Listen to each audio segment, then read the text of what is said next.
नमस्ते, मी वंदना पुन्हा एकदा माझ्या चॅनलमध्ये तुमचं सगळ्यांचं स्वागत। आपण हा बोट नेक ब्लाउज बघतो 41 छातीचा आणि पुढे मी याची कटिंग दिलेलीच आहे। तर व्हिडिओ कंटिन्यू करा आणि व्हिडिओ पूर्ण बघा, कारण ह्याच कस्टमरच्या याच्या अगोदर भरपूर सारे ब्लाउज आलेले आणि ते एकदम फिटिंगला व्यवस्थित बसलेत।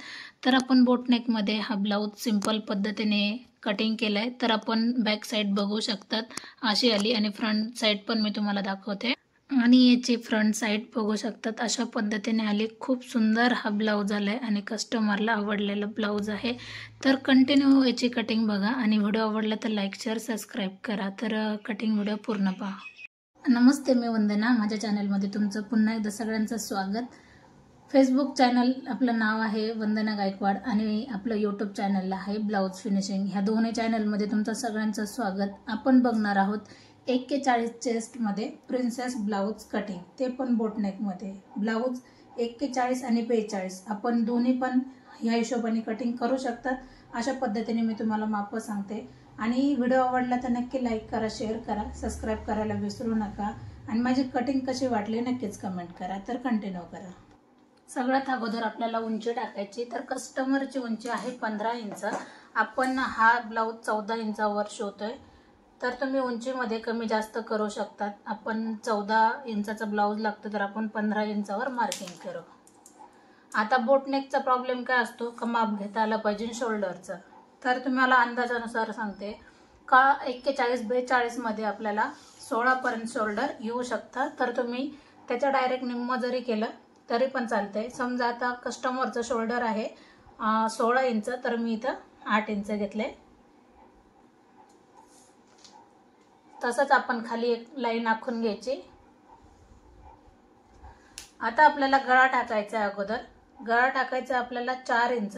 बोट नेक मध्ये कमी गळा कधीच टाकायचा नाही। गळा आपण 4 सव्वा 4 घेऊ शकतो।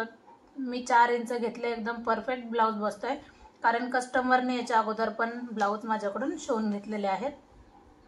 आता तुम्ही अर्धा इंच उतार द्यायचा आहे, कंप्लीट अर्धा इंच उतार द्या।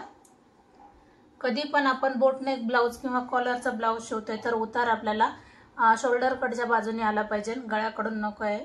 तर आपण उतार इकडच्या बाजूने दिलाय। त्याच्यानंतर आपल्याला मुंड्यासाठी लागते 6.25 इंच। 6.25 वर एक मार्किंग करा। 6.25 वर मी मार्किंग केली, तीच लाईन आपण पुढे आखून घेऊ। आता 41 किंवा 42 दोन्ही याच्यातून तुम्ही चौथा भाग काढा। आता कस्टमरचा ब्लाउज आहे 41, तर मी 41 नुसार चौथा भाग काढते। तुमचा जर 42 असेल तर 42 ला पण हे माप वापरा, एकदम परफेक्ट असं बसन। तर मी 41 नुसार चौथा भाग काढलाय। मी 41 चा मी अगोदर प्रिन्सेस ब्लाउज भरपूर तुम्हाला दाखवले आहेत, पण आता हा बोट नेक मध्ये आहे तर व्हिडिओ पूर्णच बघा। 10.25 इंच चौथा भाग कसा काढायचा ते पण मी तुम्हाला सांगितले। 10.25 मध्ये आपण 2 इंच शिलाई मार्जिन ठेवू। आता त्याच्यानंतर आपल्याला कंपल्सरी 1 इंच पाठीमागे यायचंय ज्या वेळेस आपला हा बोट नेक ब्लाउज असेल, कारण आपण ज्यावेळेस नॉर्मल ब्लाउज शिवतो त्यावेळेस आपण अर्धा इंच पाठीमागे येतो। आता आपल्याला 1 इंच पाठीमागे यायचंय फिटिंग व्यवस्थित बसण्यासाठी। नंतर आपण मधून एक लाईन आखून घेऊ। कंपल्सरी आपल्याला 1.5 इंच आणि 1 इंचानुसारच आपल्याला कटिंग करायची। 1.5 इंच हा पाठीचा भाग झाला आणि 1 इंच हा फ्रंट झाला। आता आपल्याला काय करायचंय, हा जो पॉइंट आहे आपण उतार दिला तिथपासून खाली फोल्ड करायचंय, एक लाईन आखून घ्यायची आणि नंतर आपल्याला आकार देऊन घ्यायचा आहे। बघू शकतात आकार खूप सुंदर पद्धतीने आलाय। आता कस्टमरचा जेवढा कंबर असेल त्यानुसार आपल्याला चौथा भाग काढायचा आहे। कस्टमरचा कंबर आहे 34 इंच, 34 चा आपल्याला चौथा भाग काढायचा आहे। 17 हा दुसरा भाग येतो आणि नंतर आपल्याला पुन्हा एकदा टेप फोल्ड करायचा आहे आणि हा चौथा भाग काढायचा आहे। 8.5 इंच येतो। 8.5 मध्ये आपण 1 इंच पाठीमागचा टक्स जातो आणि 1.5 इंच आपली शिलाई मार्जिन राहते। आता आपण ही लाईन दोन्ही आखून घेऊ आणि नंतर आपण फिटिंगची लाईन पण कव्हर करू। आता आपण हा पॉईंट घेतला 4 इंचावर, म्हणजे आपण गळा घेतला 4 इंचावर. तसाच तुम्हाला गळा किती लागतोय त्याच्यानुसार घ्या. 10.5चा गळा आहे हा, म्हणजे शिवून हा 10 इंचाचा होऊन जाईल. वरती 4 घेतले तर आपण खाली पण 4च इंच घ्यायचंय. 4चा आपण एक बॉक्स तयार करू.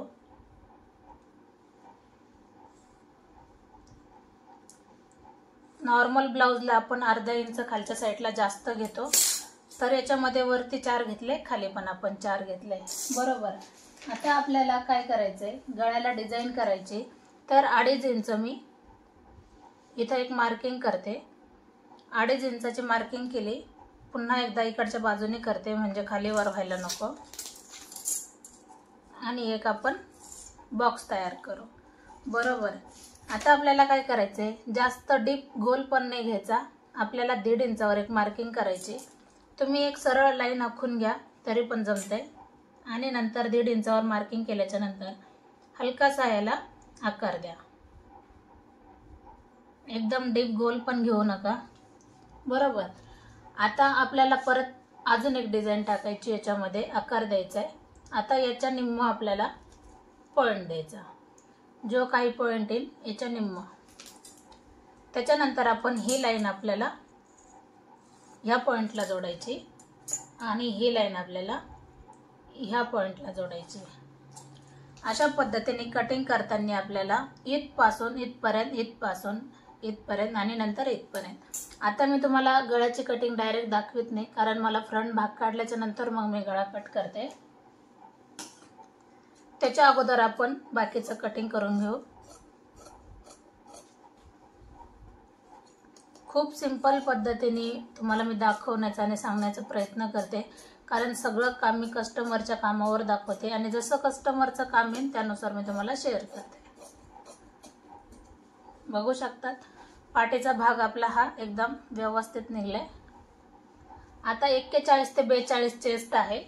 बाही नॉर्मल आहे 3.5-4ची, तर तरी पण मी याला 1 मीटर कपडा घेतलाय. तुम्ही तुमच्या आवडीनुसार घेऊ शकतात. आता इथं जर ठेवला तर आकार व्यवस्थित येणार नाही, कारण इथं थोडंसं खालीवर आहे, तर मी थोडंसं खालीच घेते. आता मी हातकडेचा जेवढा आहे तेवढं, जसं आपण हुक पट्टी बटन पट्टी लावतो त्या साईडला मग मी गळ्याकडून सोडून दिले. सोडून दिलं तरी पण व्यवस्थित बसतं, नाही दिलं तरी पण व्यवस्थित बसतं. थोडंसं प्रेस केलं म्हणजे आपल्याला बाकीची मार्किंग लक्षात येईल.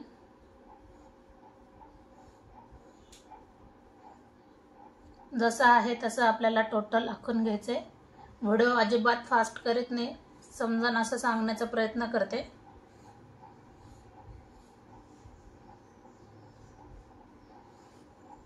पाहू शकतात. आता हा टोटल मी उचललाय. आता याच्यामध्ये बरेचसे मार्किंग आपल्या लक्षात येते, तर त्यानुसार मी इथं आखून घेणार. फ्रंट आपल्याला अर्धा इंच जो आपण देऊन घेतलाय. आता नंतर आपल्याला गळ्यासाठी जे 4 इंचाची मार्किंग आहे ती आपण परत एकदा देऊ. फ्रंट गळा तुम्ही 6 इंचाचा घेऊ शकतात, कारण बऱ्याच कस्टमरला जास्त वरती गळा आवडत नाही आणि ह्या कस्टमरची पण इच्छा होती का आपण थोडासा खाली गळा आला तरी चालतंय, कारण डीप नेकमध्ये बोट नेकमध्ये आपल्याला वरती गळा लागतोय. हा कॉर्नर मी याच्यासाठी घेतलाय का आपल्याला जास्त गोल पण नकोय. 1.5 इंचावर एक मार्किंग केली आणि त्यानुसार आपण हा गळा इथं जॉईन केला. बघू शकतात, 6 इंचाचा घेतलाय, तर शिवून हा 5.5 इंचाचा कंप्लीट होऊन जातोय. आता मी तुम्हाला दाखवते. आपल्याला प्रिन्सेस कट घ्यायचंय, तर इथपासून मी 3.5 इंच घेतले, बरोबर. 3.5 घेतल्याच्या नंतर आपण काय करूया, वरून आपल्याला 10.5 वर एक पॉईंट द्यायचा. हा पॉईंट आपला सरळ आखून घ्यायचा. आता ज्या वेळेस आपण प्रिन्सेस ब्लाउज शिवतो तर कधी पण लक्षात ठेवा, आपल्याला 1 इंच हे जास्तच घ्यावं लागतं. आता 1 इंच आपण पट्टीचं माप कंपल्सरी 1 इंच असतेच, तर मग मी 1 इंचाची पट्टी वापरली. हे माप मी 3.5 घेतलं. आता कस्टमरचा प्रॉब्लेम काय आहे, चेस्टमध्ये कमी आहे आणि शोल्डर पाठीचा भाग हा रुंदीकरण जास्त आहे। तर आता चेस्टमध्ये हेवी चेस्ट असेल तर तुम्ही 3 इंचापर्यंत पण हे माप घेऊ शकतात, पण मी याच्यामध्ये 2.5 अडीच इंच एवढंच घेते, 2.5 इंचच घेणार आहे कारण कस्टमर चेस्टमध्ये कमी आहे। आता मी ही लाईन खालच्या लाईनला घेतली, ही गोष्ट लक्षात घ्या। आता हे जे 2.5 इंच घेतले तर मी हे माप याला वर इथपासून पुढे घेते 2.5 इंच आणि सरळ मग आपण इकडच्या बाजूला जॉईन करून घ्यायचे।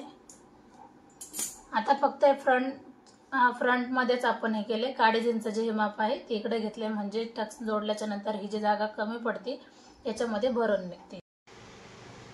आता आपण लाईन आखून घेऊ। ही क्रॉस लाईन कशी आखली ते नीट लक्षात घ्या। आपण खालच्या लाईन पासून इथं क्रॉस केली आणि ह्या लाईन पासून इथं क्रॉस केली।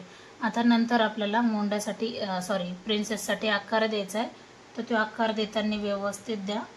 अशा पद्धतीने बघू शकतात, असा आपण आकार दिलाय। आता आपण याच्यानुसार याची कटिंग करू। तर आपण कटिंग करायची आता।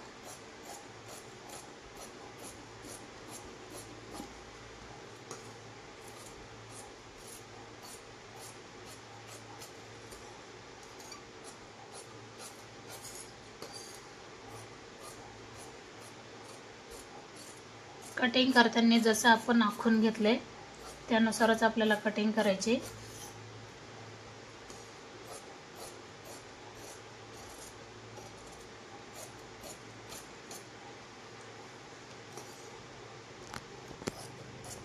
हा आकार थोडासा इकडच्या बाजूने आपण कट करू, बघू शकता जे आपला पॉइंट आलेला।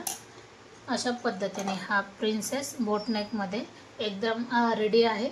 आता आपण पाठीचा भाग कसा कट करायचा मी तुम्हाला ते पण दाखवते।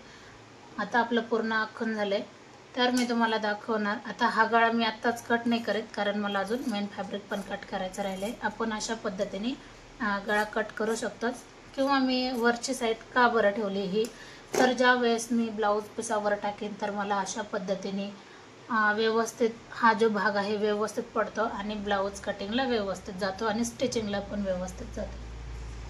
आता हा पीस आहे याच्यावर आपल्याला कटिंग करायची, तर मी तुम्हाला ते पण पूर्णच दाखवते। आता आपण हा पाठीचा भाग बंद बाजूकडून ठेवा। आता तुमच्या लक्षात यायचं नाही, परत मी अशी पलटी करते। आता हा बंद भाग जो आहे म्हणजे फोल्ड बाजू मेन फॅब्रिकची माझ्याकडून आली। थोडंसं ह्या साईडला जास्त जरी कपडा असला तर आपल्याला स्टिच करूपर्यंत ठेवायचं आहे, नंतर उरलेला आपण कट करते। आता पाहू शकतात विदाऊट अस्तर असताना पण आपण खूप सुंदर याला फिनिशिंग देते। आता नंतर ज्यावेळेस आपल्याला कटिंग करायची किंवा स्टिचिंग करायची त्यावेळेस आपल्याला हा भाग पूर्ण कट करायचा म्हणजे टोटल ओपन होईल। हा झाला आपला पाठीचा भाग काढून। आता आपण काढणार आहोत फ्रंट। आता आपण उभ्या लाइनिंग मध्येच घेतले कारण ब्लाऊज पिसाची लाइनिंग अशी आहे त्यानुसारच घेतले।